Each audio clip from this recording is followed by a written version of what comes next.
Welcome to my YouTube channel. ಇವತ್ತಿನ ಈ ಒಂದು ಎಪಿಸೋಡ್ನಲ್ಲಿ ಮುದ್ದು ಸೊಸೆ ಮಂಗಳವಾರದ ಸಂಚಿಕೆ ಏನಾಗ್ತಾ ಇದೆ ನೋಡ್ಕೊಂಬರೋಣ. ಅದಕ್ಕಿಂತ ಮುಂಚೆ ನೀವು ಇನ್ನೂ ಈ ಚಾನಲ್ನ ಸಬ್ಸ್ಕ್ರೈಬ್ ಮಾಡದೆ ನೋಡ್ತಾ ಇದ್ದೀರಾ ಅಂದರೆ ದಯವಿಟ್ಟು ಸಬ್ಸ್ಕ್ರೈಬ್ ಮಾಡಿ.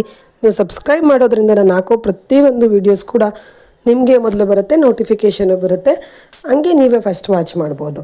ಓಕೆ, ತಡ ಮಾಡದೆ ವಿಡಿಯೋ ಸ್ಟಾರ್ಟ್ ಮಾಡೋಣ. ಇಲ್ಲಿ ಶಿವರಾಮೇಗೌಡರು ಮನೆಯಲ್ಲಿ ಮರಿ ಕತ್ತ ಅಳ್ಳಾಡಿಸ್ತಾ ಇಲ್ಲ ಅಂತ ಅವ್ರ ಯಜಮಾನ್ರೆಲ್ಲ ಕರೆಕ್ಟಾಗಿ ನೀನು ಅರ್ಕೆ ಮಾಡ್ಕೊಂಡಿದ್ಯಮ್ಮ, ಹೆಂಗೆ ಅರ್ಕೆ ಮಾಡ್ಕೊಂಡೆಲ್ಲ ಪಾಲಿಸಿದ್ಯೇನಮ್ಮ ಅಂತ ಇವಳನ್ನ ಕೇಳ್ತಾ ಇದ್ದಾರೆ ಸಾವಿತ್ರಿ. ಹೌದೌದು, ನಾನು ಕರೆಕ್ಟಾಗಿ ಅರ್ಕೆ ಮಾಡಿಕೊಂಡು ಹಸ್ಕೊಂಡು ಅರ್ಕೆ ಮಾಡಿಕೊಂಡು ಎಲ್ಲ ಪಾಲಿಸಿದ್ದೀನಿ ಅಂತ ಇವಳು ಹೇಳ್ತಾಳೆ. ಸರಿ ಅಂತ ಅಂದ್ಬಿಟ್ಟು ಇನ್ನೊಂದ್ಸಲಿ ಮೇಕೆಗೆ ನೀರು ಹಾಕೋಣ ನೋಡೋಣ ಕತ್ತ ಅಳ್ಳಾಡ್ಸುತ್ತಾ ಅಂದ್ಬಿಟ್ಟು ಮತ್ತೆ ಮೇಕೆಗೆ ನೀರು ಹಾಕ್ತಾರೆ.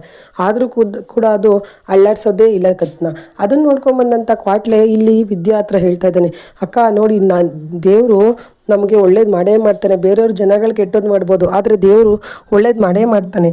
ಅಲ್ಲಿ ಶಿವರಾಮೇಗೌಡರು ಮನೆಯಲ್ಲಿ ಮರಿ ಕತ್ತಳ್ಳಾಡಿಸಿಲ್ಲ ಅಂತ ಹೇಳಿ ಇನ್ನೂ ಬಲಿನೇ ಕೊಟ್ಟಿಲ್ಲ, ಇನ್ನು ಅಡುಗೆ ಮಾಡೋದಿಲ್ವಂತ, ಅವ್ರ ಮನೆ ಊಟ ಕ್ಯಾನ್ಸಲ್ ಆಗುತ್ತೆ, ಜನ ಇಲ್ಲಿಗೆ ಬರ್ತಾರೆ ಅಂತ ಹೇಳ್ತಾನೆ. ಆಗ ವಿದ್ಯೆ ಹೇಳ್ತಾ ಇದ್ದಾಳೆ, ಅಯ್ಯೋ ಕ್ವಾಟ್ಲೆ ಅಣ್ಣ, ಹಂಗೆಲ್ಲ ಆಗಬಾರ್ದು ಕ್ವಾಟ್ಲೆ ಅಣ್ಣ, ನಮ್ಮ ಮಾವನ ಮರ್ಯಾದೆ ಏನಾಗುತ್ತೆ, ಅಷ್ಟು ಜನ ಬಂದು ಎಲ್ಲ ಅಲ್ಲಿ ಹೋಗಿದ್ದಾರೆ, ನಮ್ಮ ಮಾವನ ಮರ್ಯಾದೆ ಹೋಗ್ಬಿಡುತ್ತೆ ಕ್ವಾಟ್ಲೆ ಅಣ್ಣ, ಇಲ್ಲಿಗೆ ಜನ ಬರದೇ ಇದ್ರೂ ಪರವಾಗಿಲ್ಲ, ಅಲ್ಲಿಗೆ ಹೋಗಬೇಕು ಅಂತ ಹೇಳ್ತಾಳೆ. ಆಗ ಕ್ವಾಟ್ಲೆ ಹೇಳ್ತಾ ಇದ್ದಾನೆ, ಅಲ್ಲ ಕಣತ್ಕೆ ಅಮ್ಮ, ಅವ್ರು ಹೇಳಿದ್ರು ಅಂದ್ಬಿಟ್ಟು ಮಾವ ನಮ್ದವ್ರು ಎಂಥವ್ರು, ಅವರು ಒಂದ್ಸಲಿ ವಿಚಾರಣೆ ಮಾಡಿ ನೋಡ್ಬೋದಾಗಿತ್ತಲ್ವಾ ಅಂತ ಹೇಳ್ತಾಳೆ. ಆಗ ಅವಳು ಹೇಳ್ತಾಳೆ, ಇಲ್ಲ ನಮ್ಮ ಮಾವ ತುಂಬ ಒಳ್ಳೆಯವರು, ಅವ್ರ ಥರನೇ ಎಲ್ಲ ಜನನೂ ಒಳ್ಳೆಯವರು ಅಂತ ಹೇಳಿ ನಂಬ್ಕೊಂಬಿಡ್ತಾರೆ ಅಣ್ಣಯ್ಯ, ಹಂಗೆ ಆಗಬಾರ್ದಪ್ಪ ದೇವ್ರೆ, ನಮ್ಮ ಮಾವನ ಮನೆಗೆ ಎಲ್ಲ ಬಂದು ಊಟ ಮಾಡ್ಕೊಂಡು ಹೋಗ್ಲಿ, ನಮ್ಮ ಮಾವನ ಮರ್ಯಾದೆ ಹಾಳಾಗಬಾರ್ದು ಅಂತ ದೇವ್ರನ್ನ ಬೇಡ್ಕೊತಿರ್ತಾಳೆ.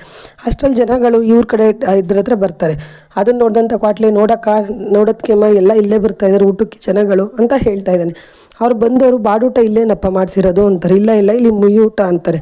ಆಗ ಜನಗಳು ಹಂಗಾಗಿ ಕ್ಷಮಿಸ್ಬಿಡಿ, ನಾವು ಬಂದಿದ್ದು ಬಾಡೂಟಕ್ಕೆ ಅಂತ ಹೇಳಿ ಅವರು ಕೂಡ ಆ ಕಡೆ ಹೊಂಟೋಗ್ತಾರೆ. ಅದನ್ನು ನೋಡಿದಂಥ ರತ್ನ ಅವ್ರು ಹೇಳ್ತಿದ್ದಾರೆ, ವಿದ್ಯಾ, ಜನ ಬಂದವರೆಲ್ಲ ಅಲ್ಲೇ ಹೋಗ್ತಾ ಇದ್ದಾರೆ, ಇನ್ನು ನಮ್ಮ ಊಟಕ್ಕೆ ಯಾರೂ ಬರೋಲ್ಲ ಮುಯ್ಯೂಟಕ್ಕೆ, ಸುಮ್ಮನೆ ಇಷ್ಟು ಮಾಡಿಸಿರೋದೆಲ್ಲ ವೇಸ್ಟ್ ಆಗಿಬಿಡುತ್ತೆ ವಿದ್ಯಾ, ಏನು ಮಾಡೋದು ಅಂತಾರೆ. ಅದಕ್ಕೆ ತಡಿಯವ ನೋಡೋಣ ಇನ್ನೂ ಸ್ವಲ್ಪ ಹೊತ್ತು ಅಂತಾಳೆ.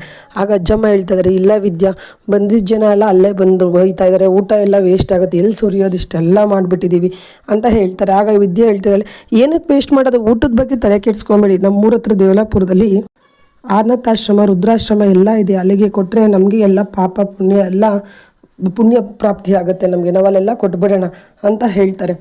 ಕ್ವಾಟ್ಲೆ ಅಣ್ಣ, ನೀನು ಎಲ್ಲನೂ ಅಲ್ಲಿ ಅರೇಂಜ್ ಮಾಡಿಬಿಡು, ವ್ಯಾನಲ್ಲಿ ತೊಗೊಂಡೋಗಿ ಆಶ್ರಮಕ್ಕೆ ಊಟ ಕೊಟ್ಬಿಡೋಣ, ಅವ್ವ ಹೇಳ್ದಂಗೆ ಜನ ಇನ್ಮೇಲೆ ಬರೋಲ್ಲ, ಎಲ್ಲ ಅಲ್ಲಿ ಹೋಗ್ಬಿಟ್ಟಿದ್ದಾರೆ, ಎಲ್ಲ ಅರೇಂಜ್ ಮಾಡಿಬಿಡು ಅಣ್ಣ, ಗಾಡಿನ ಅಲ್ಲಿ ಆಶ್ರಮಕ್ಕೆ ಕೊಟ್ಬಿಡೋಣ ಅಂತ ಹೇಳ್ತಾಳೆ. ಕ್ವಾಟ್ಲೆ ಸರಿ ಅದಕ್ಕೆ ಅಮ್ಮ ಅಂತ ಹೇಳಿ ಅವನು ಕೊಡ್ತಾನೆ ಅರೇಂಜ್ ಮಾಡೋಣ ವೆಹಿಕಲ್ನ ಅಂತ. ಮತ್ತಿಲ್ಲಿ ಶಿವರಾಮೇಗೌಡರು ಮನೆಯಲ್ಲಿ ಏನೇ ಮಾಡಿದ್ರು ತಲೆ ಅಲ್ಲಾಡಿಸ್ತಾನೆ ಇರಲ್ಲ, ಅದು ಬಲಿ ಕೊಡೋಕ್ಕೆ ಮರಿ. ಅದನ್ನು ನೋಡಿದಂಥ ಊರ ಯಜಮಾನ್ರು, ಇಲ್ಲ ಶಿವರಾಮೇಗೌಡರು, ಈ ಹರಕೆನಲ್ಲಿ ಏನೋ ದೋಷ ಇದೆ, ಇಲ್ಲಾಂದರೆ ಮರಿ ಇಷ್ಟರಲ್ಲಿ ತಲೆ ಅಲ್ಲಾಡಿಸ್ತಾ ಇರೋದು.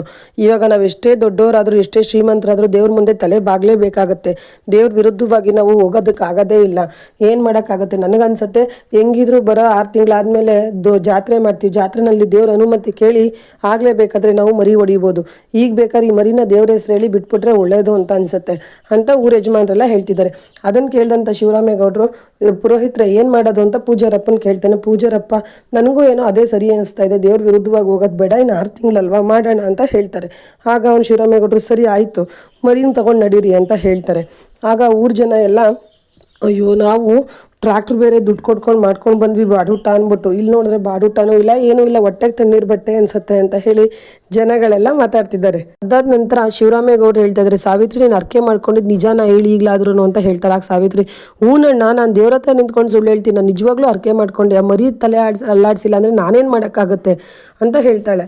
ಕೋಪ ಬಂದು ಶಿವರಾಮೇಗೌಡ್ರು, ಸಾವಿತ್ರಿ ಅಂತಾರೆ. ಅದನ್ನು ನೋಡಿದಂಥ ಅವ್ರಮ್ಮ ಶಿವರಾಮೇಗೌಡ್ರ ಅಮ್ಮ, ಶಿವರಮ್ಮ ಇವಾಗ ಏನು ಮಾತಾಡಬೇಡ, ಇವಾಗ ಸದ್ಯಕ್ಕೆ ಬಿಟ್ಬಿಡೋಣ, ಮನೆಗೆ ಹೋಗಿ ಮಾತಾಡ್ಕೊಳ್ಳೋಣ ಅಂತ ಹೇಳ್ತಾಳೆ, ಜನಗಳ ಮುಂದೆ ಮಾತಾಡೋದು ಬೇಡ ಅಂತ. ಇಲ್ಲಿ ಮೋಹನ ಕೂಡ ಹೇಳ್ತಿದ್ದಾಳೆ, ಹ್ಞೂನ್ರಿ, ಅಟ್ಟಿ ಸೊಸೆ ಬಸ್ರಿ, ಈ ಟೈಮಲ್ಲಿ ಬಲಿ ಕೊಡೋದು ಬೇಡ ಅಂತ ದೇವರು ಅಪ್ಪಣೆ ಕೊಡ್ತಾ ಇಲ್ಲ ಅಂತ ಅನ್ಸತ್ತೆ ರೀ, ಬೇಡ ಬಿಟ್ಬಿಡೋಣ ರೀ ಅಂತ ಹೇಳ್ತಾಳೆ. ಅದನ್ನು ಕೇಳಿದಂಥ ಸಾವಿತ್ರಿ, ಓಹೋ ಬಂದ್ಬಿಟ್ರು ಆಲೆ ಈ ಮನೆ ಸೊಸೆ, ಅದು ಇದು ಬಸ್ರಿ ಅಂತ, ಬಸ್ರಿ ಅನ್ನೋದಕ್ಕೆ ಪ್ರೂಫ್ ಏನು, ಈ ಮನೆ ಅಟ್ಟಿ ಸೊಸೆ ಅಂತಾಳೆ. ಅದನ್ನು ಕೇಳಿದಂಥ ಶಿವರಾಮೇಗೌಡರು ಕೋಪ ಬಂದು, ಸಾವಿತ್ರಿ, ನೀನು ಇವಾಗ ಮಾಡಿರೋ ಅವಾಂತರನೇ ಸಾಕು, ಮತ್ತೆ ಏನೇನೋ ಮಾತಾಡಿ ಖ್ಯಾತೆ ತೆಗಿಬೇಡ, ನೀನು ನೀನು ಬಾಯಿ ಮುಚ್ಕೊಂಡು ಸುಮ್ಮನೆ ನಿಂತ್ಕೊ ಅಂತ ಶಿವರಾಮೇಗೌಡರು ಬೈದ್ಬಿಟ್ಟು, ಅಲ್ಲಿ ತಮ್ಮ ಹೇಳ್ತಾ ಇದ್ದಾರೆ ಗೋವಿಂದ ಅವರು, ಅಣ್ಣ ನಿನ್ನ ಹತ್ರ ಸ್ವಲ್ಪ ಮಾತಾಡಬೇಕು, ಒಂಚೂರು ಈ ಕಡೆ ಬರ್ತೀಯಾ, ಊರಿನ ಮುಖಂಡರು ಸ್ವಲ್ಪ ನಮ್ಮ ಜೊತೆ ಬರ್ತೀರಾ ಅಂತ ಹೋಗಿ ಅಲ್ಲಿ ಊರಿನ ಮುಖಂಡರು ಅವ್ರ ಚಿಕ್ಕಪ್ಪ ಎಲ್ಲ ಸೇರಿ ಊರಿನ ಜನ ಬಂದ್ಬಿಟ್ಟಿದ್ದಾರೆ, ಇವಾಗ ಊರಿ ನಮಗೆ ಅನುಮತಿ ಕೊಡಲಿಲ್ಲ, ಈಗ ಹೆಂಗಾದ್ರೂ ಮಾಡಿ ಊರಿನ ಜನನ ಹಸ್ಕೊಂಡು ಕಳಿಸ್ಬಾರ್ದು, ಅವ್ರಿಗೆ ಊಟ ಕೊಟ್ಟಿನೇ ಕಳಿಸ್ಬೇಕು ಅಂತ ಹೇಳಿ ನಿರ್ಧಾರ ಮಾಡಿ ಅಲ್ಲಿಂದ ಬಂದು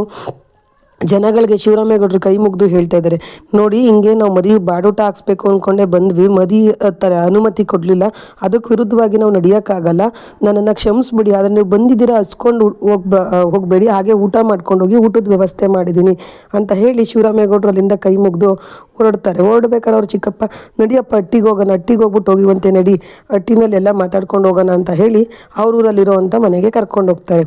ಇಲ್ಲಿ ಜನಗಳೆಲ್ಲ ಅಯ್ಯೋ ಇವ್ರಿನ್ನ ಊಟ ತರಿಸೋದು ಎಷ್ಟೊತ್ತಾಗುತ್ತೋ ಏನೋ ಏನು ಮಾಡೋದು ಅಂತ ಇರ್ತಾರೆ. ಅಷ್ಟರಲ್ಲೇ ಅಲ್ಲಿ ಚೆಲುವ ಹೋಗ್ಬಿಟ್ಟು ಕ್ವಾಟ್ಲೆ ಅಲ್ಲಿ ಊಟ ಕ್ಯಾನ್ಸಲ್ ಆಗಿಬಿಟ್ಟೈತೆ, ಕ್ವಾಟ್ಲೆ ನೀನು ಮೈಕ್ ತೊಗೊಂಡು ಒಂದ್ಸಲಿ ಅನೌನ್ಸ್ ಮಾಡು, ಜನಗಳೆಲ್ಲ ಇಲ್ಲಿಗೆ ಬಂದೇ ಬರ್ತಾರೆ, ಎಲ್ಲ ಹೊಟ್ಟೆಗೆ ತಣ್ಣೀರು ಬಟ್ಟೆ ಅಂತ ಮಾತಾಡ್ತಿದ್ದಾರೆ, ನೀನು ಮೈಕ್ ತೊಗೊಂಡು ಅನೌನ್ಸ್ ಮಾಡು ಒಂದ್ಸಲಿ ಅಂತ ಹೇಳ್ತಾರೆ.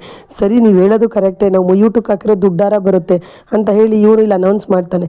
ನೋಡಿ ಜನಗಳೇ, ಅಲ್ಲಿ ಬಾಡೂಟ ಕ್ಯಾನ್ಸಲ್ ಆಗಿರ್ಬೋದು, ನಿಮಗೆ ದೇವರು ಅನುಗ್ರಹ ಕೊಟ್ಟಿದ್ದಾನೆ, ದಾನ ಮಾಡೋಕ್ಕೆ ಅನುಗ್ರಹ ಕೊಟ್ಟಿದೆ, ನೀವೆಲ್ಲ ಹೆಲ್ಪ್ ಮಾಡ್ಬೋದು, ಬಂದು ನಿಮ್ಮೂರಿನ ಹೆಮ್ಮೆ ಹುಡುಗಿನ ಡಾಕ್ಟ್ರು ಮಾಡಿಸ್ಬೋದು ಅಂತ ಹೇಳಿ ಇಲ್ಲಿ ಕ್ವಾಟ್ಲೆ ಅನೌನ್ಸ್ ಮಾಡ್ತಿರ್ತಾನೆ. ಅದನ್ನು ಕೇಳಿದಂಥ ಊರು ಜನಗಳು ಕೂಡ ಇಲ್ಲಿಗೆ ಬರ್ತಿದ್ದಾರೆ. ಎಷ್ಟೊತ್ತಾಗುತ್ತೋ ಅಲ್ಲಿ ಊಟ ತರಿಸಿ ಇವ್ರು ಕೊಡೋದು, ನಡೀರಿ ಮುಯೂಟಕ್ಕೆ ಹೋಗೋಣ ಅಂತ ಹೇಳಿ ಇಲ್ಲೆಲ್ಲ ಮುಯೂಟಕ್ಕೆ ಬರ್ತಾರೆ. ಅದನ್ನು ನೋಡಿದಂಥ ವಿದ್ಯಾಗೆ ಫುಲ್ ಖುಷಿಯಾಗಿ ಮುಯೂಟಕ್ಕೆಲ್ಲ ಅರೇಂಜ್ ಮಾಡಿ ಬಂದಿರೋ ಜನಗಳಿಗೆ ಊಟ ಕೊಡ್ತಾರೆ.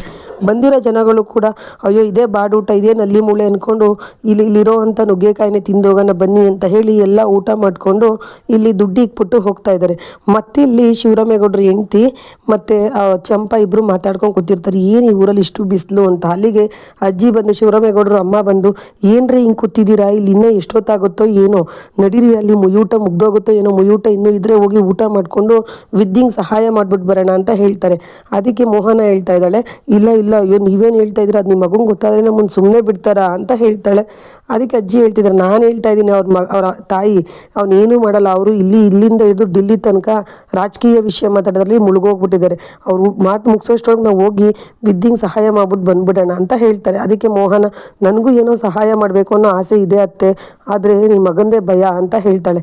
ಏನಾಗಲ್ಲ ಬನ್ನಿ, ತಲೆ ಮೇಲೆ ಸರ್ಗೋಚ್ಕೊಂಡೋಗಿ ಇವ್ರ ಮಾತು ಮುಗಿಸೋಷ್ಟೊಳಗೆ ನಾವು ಊಟ ಮಾಡ್ಕೊಂಡು ಬಂದ್ಬಿಡೋಣ ಅಂತ ಹೇಳಿ ಇವರು ಕೂಡ ಯೂಟ್ಯೂಬ್ಗೆ ಬರ್ತಾರೆ. ಇಲ್ಲಿ ಮುಯೂಟು ದುಡ್ಡೆಲ್ಲ ಇವ್ರು ಎತ್ಕೊಂತಿರ್ತಾರೆ. ಅಷ್ಟರಲ್ಲಿ ಇವ್ರು 3 ಜನನೂ ಬರ್ತಾರೆ. ಅದನ್ನು ನೋಡ್ಬಿಟ್ಟು ವಿದ್ಯಾ ಖುಷಿಯಾಗಿ, ಅಮ್ಮಮ್ಮ ಚಂಪಾ ಅತ್ತೆ ನೀವಿಲ್ಲಿ ಅಂತ ಹೇಳ್ತಾರೆ. ಹೌದು ನಾವು ಊಟಕ್ಕೆ ಬಂದ್ವಿ ಅಂತ ಹೇಳಿ ಊಟಕ್ಕೆ ಕೂತ್ಕೊಳ್ತಾರೆ. ಊಟ ಬಡಿಸಾದ್ಮೇಲೆ ಅಮ್ಮಮ್ಮ ಹೇಳ್ತಾ ಇದ್ದಾರೆ, ಊಟ ತುಂಬ ಚೆನ್ನಾಗಿ ಮಾಡಿದ್ಯಾ ಕಣೆ ಅಂತ ಹೇಳಿ ಊಟ ಮಾಡಿ ಕತ್ತಲಿರೋವಂಥ ಚೈನ್ನ ಬಿಚ್ಚು ಎಲೆ ಕೆಳಗಡೆ ಇಕ್ಬಿಟ್ಟು ಹೋಗಿರ್ತಾರೆ ಮುಯ್ತಾರ. ಅದು ಎಲೆ ಎತ್ಕೊಬೇಕಾದ್ರೆ ವಿದ್ಯಂಗೆ ಸಿಕ್ಕಿ ಇದ್ಯಾಕೆ ಇದನ್ನು ಇಕ್ಬಿಟ್ಟು ಹೋಗಿದ್ದಾರೆ ಅಂತ ಅವಳು ಶಾಕಾಗಿ ನಿಂತ್ಕೊತಾಳೆ. ಇದಿಷ್ಟು ಬಂದು ಮುದ್ದು ಸೊಸೆಯ ಮಂಗಳವಾರದ ಸಂಚಿಕೆ. ಬುಧವಾರದ ಸಂಚಿಕೆ ನೋಡ್ಲಿಕ್ಕೆ ಈ ಕೂಡಲೇ ಈ ಚಾನಲ್ನ ಸಬ್ಸ್ಕ್ರೈಬ್ ಮಾಡೋದನ್ನು ಮರಿಬೇಡಿ. Thank you for watching. Bye.